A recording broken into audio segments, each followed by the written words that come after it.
Difficile reconquête de l'Afrique par la France. Dans le cadre de sa tournée en Afrique centrale, le président de la France, Emmanuel Macron, a annoncé à l'Élysée le 27 février 2023 la mort de la France-Afrique et il a souhaité bâtir une nouvelle relation équilibrée, réciproque et responsable en avouant que l'Afrique n'est plus le précaré de la France. Le naufrage de la politique de la France en Afrique, c'est un euphémisme de dire que la France est vomie dans les opinions publiques africaines. Plusieurs pays sont en train de tourner la page des relations avec la France. Les relations entre le Maroc et la France sont très dégradées. Les autorités marocaines ont répondu de manière cinglante à Emmanuel Macron, qui affirmait que sa relation avec Mohamed VI était amicale. Nos relations ne sont ni bonnes ni amicales, a lancé l'entourage du roi. Entre la France et le Mali, c'est un conflit larvé qui a abouti à l'expulsion de l'ambassadeur français à Bamako. Des manifestations contre la présence de la France sont régulièrement organisées.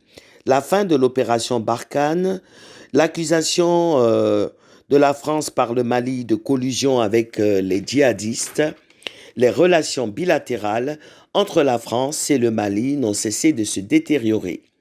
Quant au Burkina Faso, le 18 janvier 2023, il a invité au retrait des troupes françaises de son territoire dans un contexte de tensions grandissantes entre Paris et Ouagadougou. Le Centrafrique prend de plus en plus ses distances avec Paris sur fond de présence russe grandissante dans le pays. Les vestiges de la France-Afrique. La France-Afrique, généralement connotée péjorativement, désigne une relation qualifiée de néocoloniale entre la France et l'Afrique. La démarche d'Emmanuel Macron semble illisible quand il annonce la mort de la France-Afrique, mais ses actes démontrent qu'il peine à se défaire des vieux réflexes de paternalisme et d'impérialisme. Lors de sa dernière visite en RDC, ses propos sur l'incapacité de Tshisekedi à restaurer l'intégrité du territoire font polémique. Depuis 1994, vous n'avez jamais été capable de restaurer la souveraineté. Il ne faut pas chercher des coupables à l'extérieur. 4 jours après le putsch, Emmanuel Macron s'est précipité à N'Djamena pour enterrer Déby et adouber son fils Mahatma Idriss Déby dit Kaka. La transition s'annonce longue sur fond de tensions économiques et communautaires, sans compter le 3e mandat du président Alassane Ouattara en Côte d'Ivoire qui l'a justifié. La dernière tournée d'Emmanuel Macron en Afrique ne fait qu'exacerber les ressentiments vis-à-vis de la France.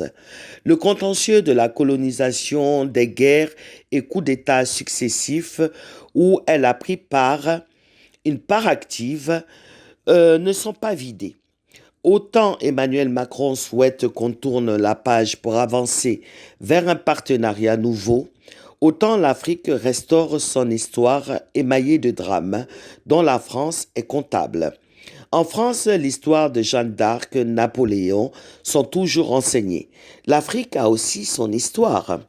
Ce n'est pas en étouffant les pans de cette histoire qu'on pourra construire des paradigmes nouveaux. Emmanuel Macron a pris un pigeon noir qu'il a peint en blanc pour le servir aux Africains. Mais dans le fond, la France peine à se renouveler. Corinne Azoumé, consultante média.